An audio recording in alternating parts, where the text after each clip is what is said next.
to Thrilling Tales of Adventure. I'm Mardell, reading Captain Blood by Raphael Sabatini. Chapter 6. Pirates. Mr. James Nuttall made all speed, regardless of the heat, in his journey from Bridgetown to Colonel Bishop's plantation. And if ever a man was built for speed in a hot climate, that man was Mr. James Nuttall, with his short, thin body and his long, fleshless legs. So withered was he that it was hard to believe there were any juices left in him.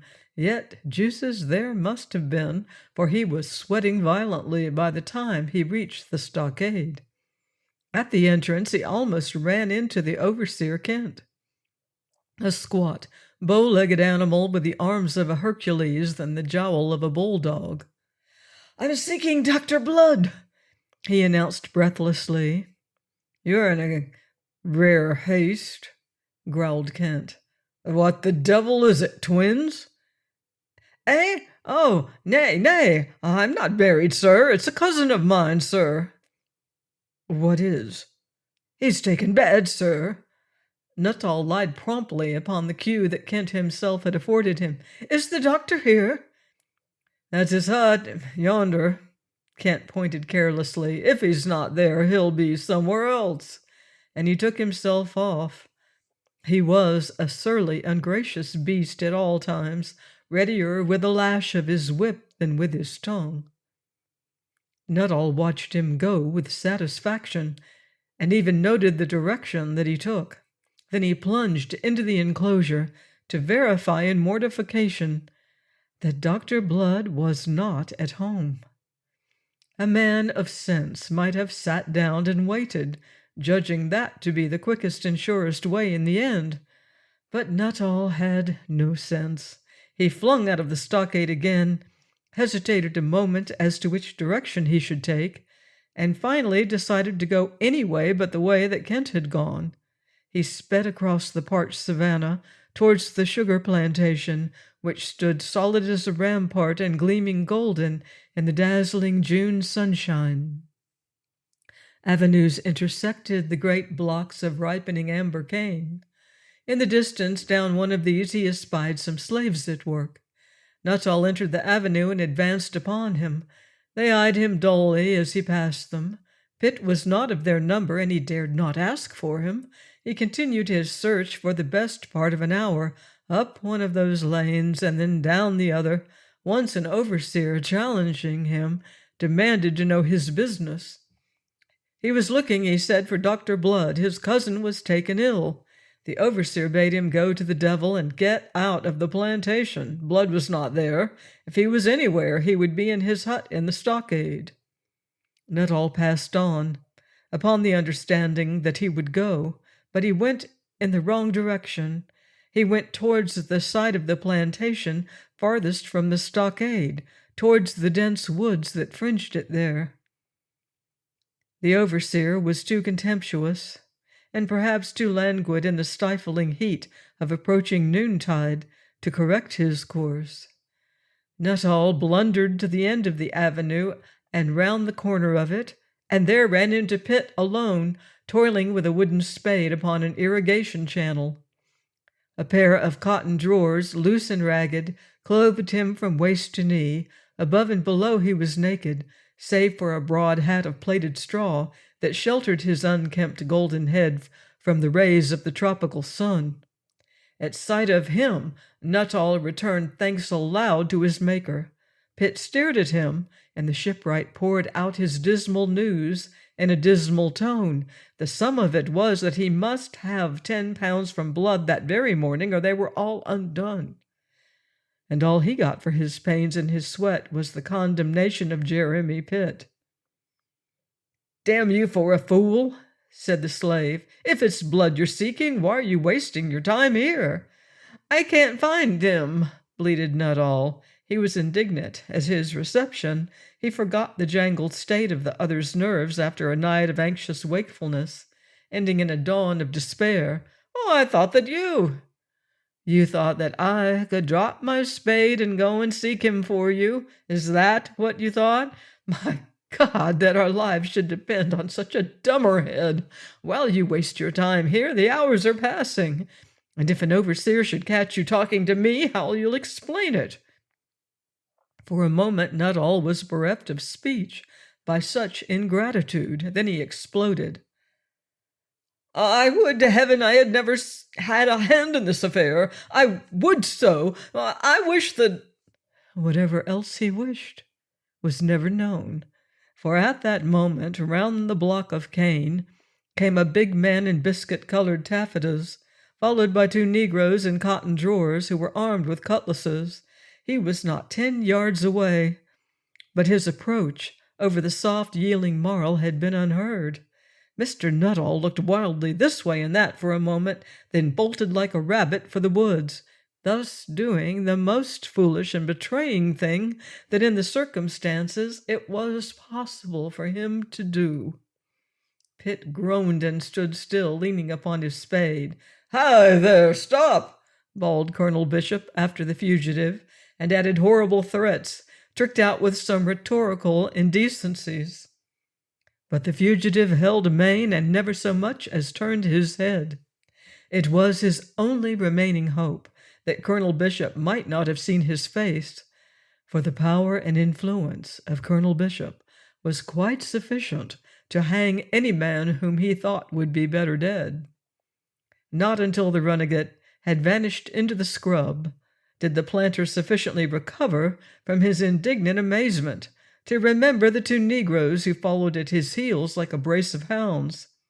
It was a bodyguard without which he never moved in his plantations, since a slave had made an attack upon him and all but strangled him a couple of years ago. "After him, you black swine!" he roared at them, but as they started he checked them. "Wait! Get to heel, damn you!" It occurred to him that to catch and deal with the fellow there was not the need to go after him and perhaps spend the day hunting him in that cursed wood. Why, there was Pitt here, ready to his hand, and Pitt should tell him the identity of his bashful friend, and also the subject of that close and secret talk he had disturbed. Pitt might, of course, be reluctant. So much the worse for Pitt. The ingenious Colonel Bishop knew a dozen ways, some of them quite diverting, of conquering stubbornness in these convict dogs. He turned now upon the slave a countenance that was inflamed by heat internal and external, and a pair of beady eyes that were alight with cruel intelligence. He stepped forward, swinging his light bamboo cane. "Who was that runagate?" he asked with a terrible suavity. Leaning over on his spade, Jeremy Pitt hung his head a little and shifted uncomfortably on his bare feet. Vainly he groped for an answer in a mind that could do nothing but curse the idiocy of Mr. James Nuttall. The planter's bamboo cane fell on the lad's naked shoulders with stinging force. "Answer me, you dog! What's his name?" Jeremy looked at the burly planter out of sullen, almost defiant eyes. "I don't know," he said, and in his voice there was a faint note, at least, of the defiance aroused in him by a blow which he dared not for his life's sake return. His body had remained unyielding under it, but the spirit within writhed now in torment. "You don't know? Well, here's to quicken your wits." Again the cane descended. "Have you thought of his name yet?" "I have not." "Stubborn, eh?" For a moment the colonel leered, then his passion mastered him. "Swounds! You impudent dog! Do you trifle with me? Do you think I'm to be mocked?" Pitt shrugged, shifted sideways on his feet again, and settled into dogged silence. Few things are more provocative, and Colonel Bishop's temper was never one that required much provocation. Mute fury now awoke in him. Fiercely now he lashed those defenseless shoulders, accompanying each blow by blasphemy and foul abuse, until, stung beyond endurance, the lingering embers of his manhood fanned into momentary flame, and Pitt sprang upon his tormentor. But as he sprang, so also sprang the watchful blacks. Muscular bronze arms coiled crushingly about the frail white body, and in a moment the unfortunate slave stood powerless, his wrists pinioned behind him in a leathern thong. Breathing hard, his face-mottled bishop pondered him a moment, then, "Fetch him along," he said. Down the long avenue between those golden walls of cane, standing some 8 feet high, the wretched Pitt was thrust by his black captors in the colonel's wake, stared at with fearful eyes by his fellow slaves at work there. Despair went with him. What torments might immediately await him he cared little, horrible though he knew they would be. The real source of his mental anguish lay in the conviction that the elaborately planned escape from this unutterable hell was frustrated now in the very moment of execution. They came out upon the green plateau and headed for the stockade and the overseer's white house. Pitt's eyes looked out over Carlisle Bay, of which this plateau commanded a clear view from the fort on one side to the long sheds of the wharf on the other.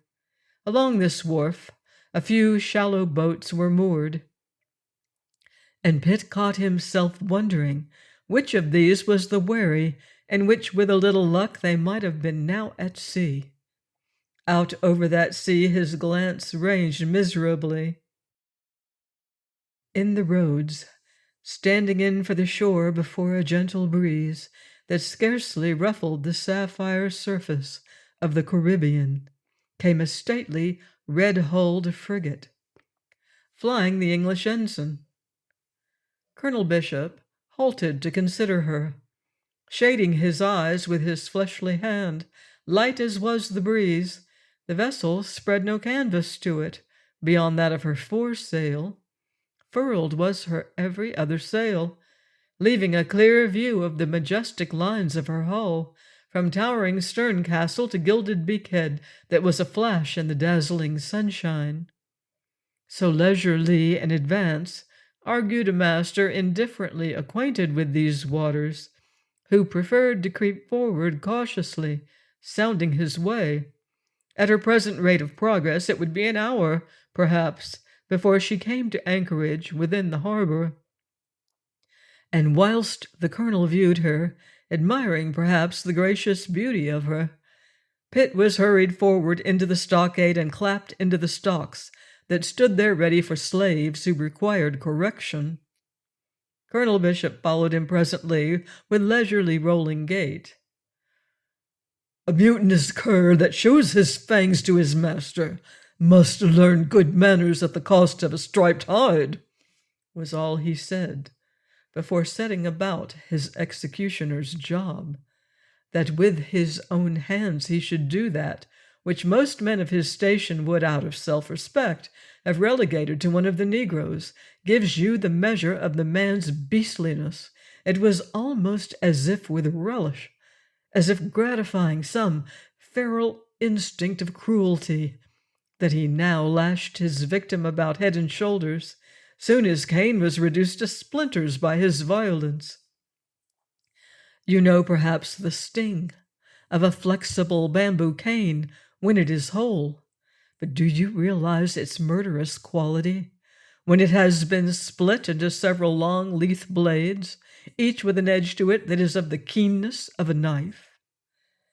When at last, from very weariness, Colonel Bishop flung away the stump and thongs to which his cane had been reduced, the wretched slave's back was bleeding pulp from neck to waist.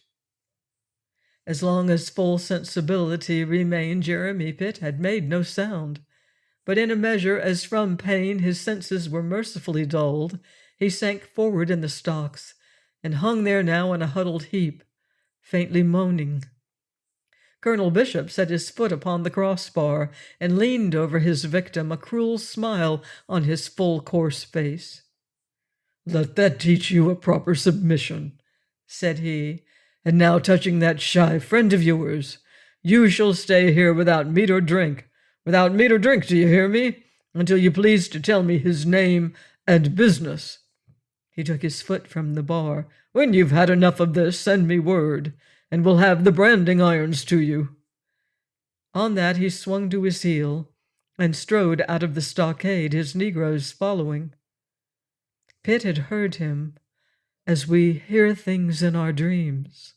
At the moment so spent was he by his cruel punishment, and so deep was the despair into which he had fallen, that he no longer cared whether he lived or died. Soon, however, from the partial stupor which pain had mercifully induced, a new variety of pain aroused him. The stock stood in the open, under the full glare of the tropical sun, and its blistering rays streamed down upon that mangled, bleeding back, until he felt as if flames of fire were searing it. And soon to this was added a torment still more unspeakable.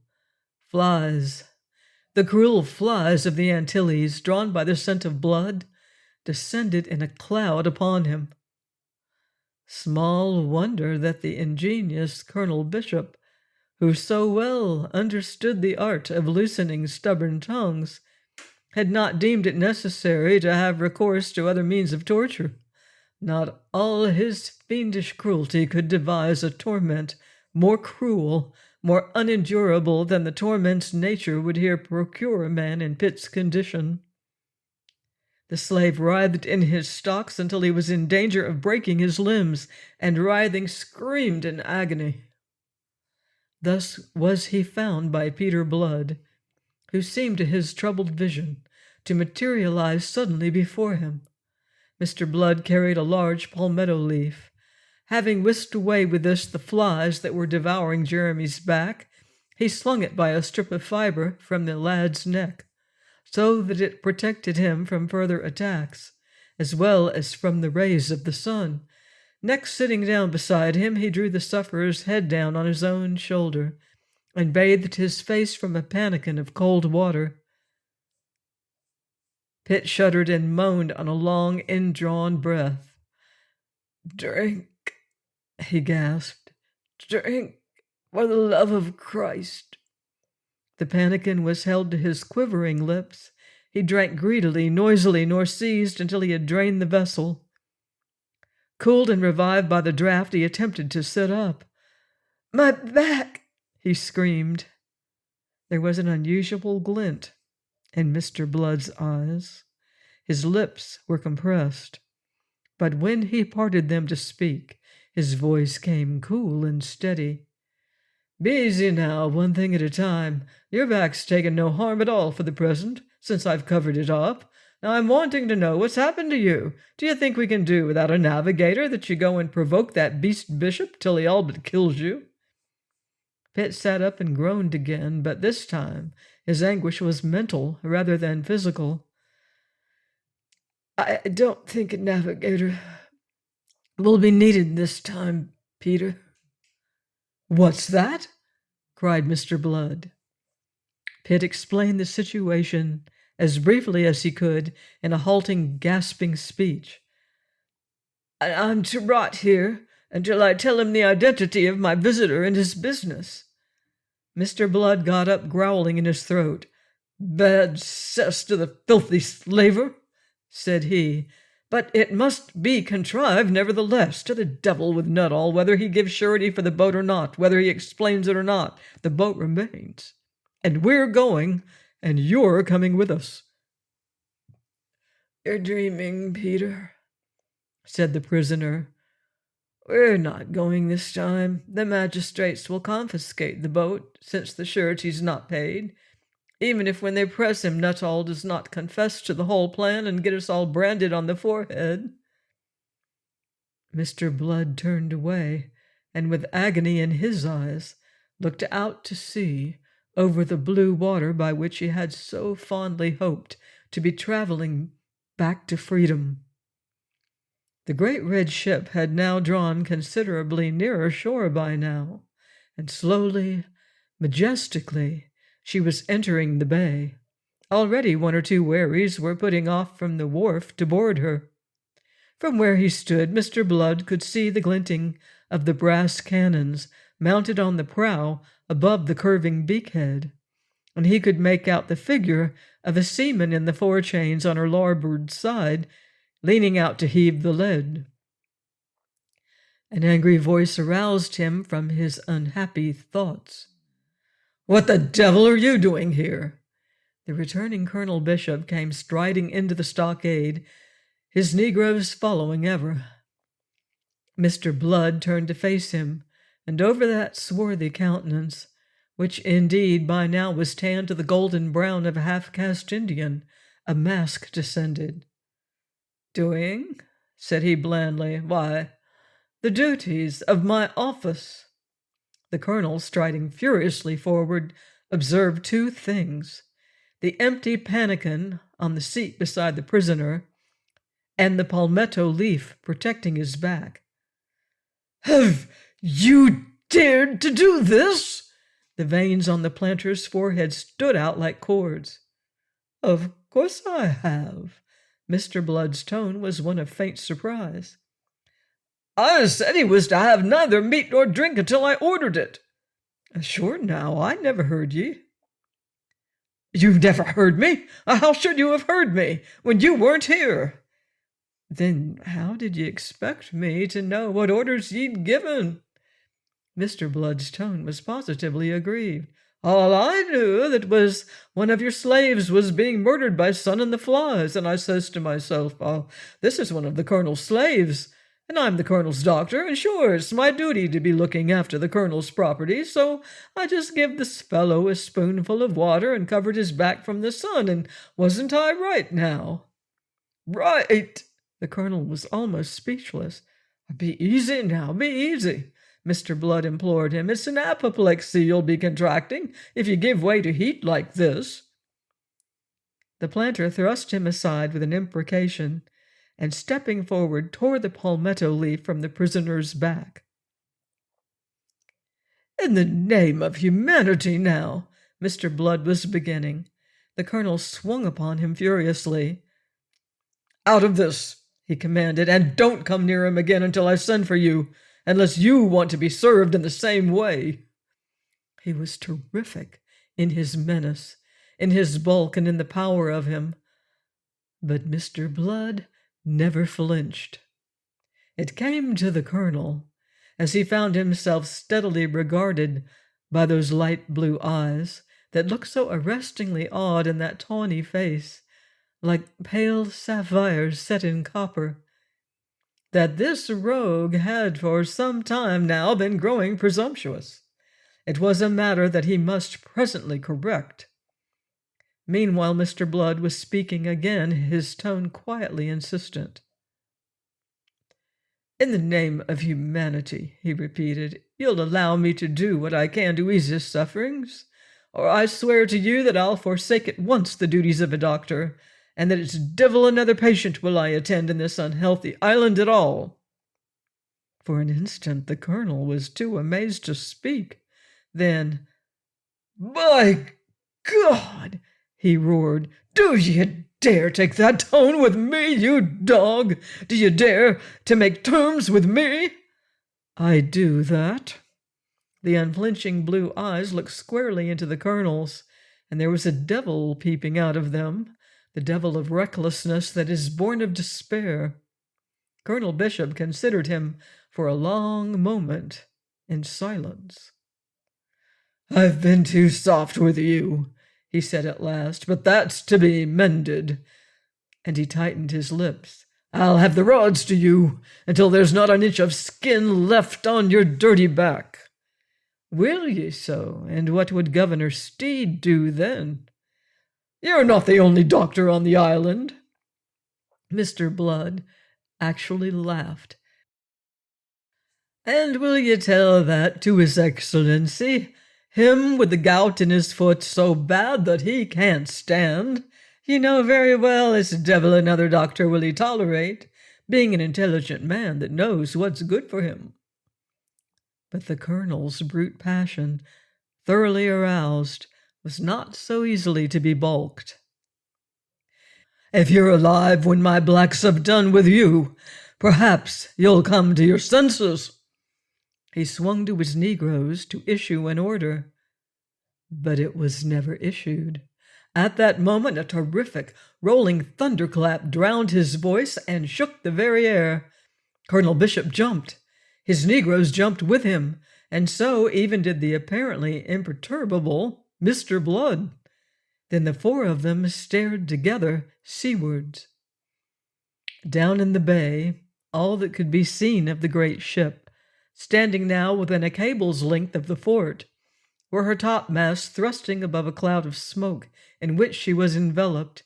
From the cliffs a flight of startled seabirds had risen to circle in the blue, giving tongue to their alarm, the plaintive curlew noisiest of all. As those men stared from the eminence on which they stood, not yet understanding what had taken place, they saw the British Jack dip from the main trunk and vanish into the rising cloud below. A moment more, and up through that cloud to replace the flag of England soared the gold and crimson banner of Castile. And then they understood. "Pirates!" roared the colonel, and again, "Pirates!" Fear and incredulity were blent in his voice. He had paled under his tan until his face was the color of clay, and there was a wild fury in his beady eyes. Please join me next time for another exciting chapter of Captain Blood by Raphael Sabatini, here on Thrilling Tales of Adventure.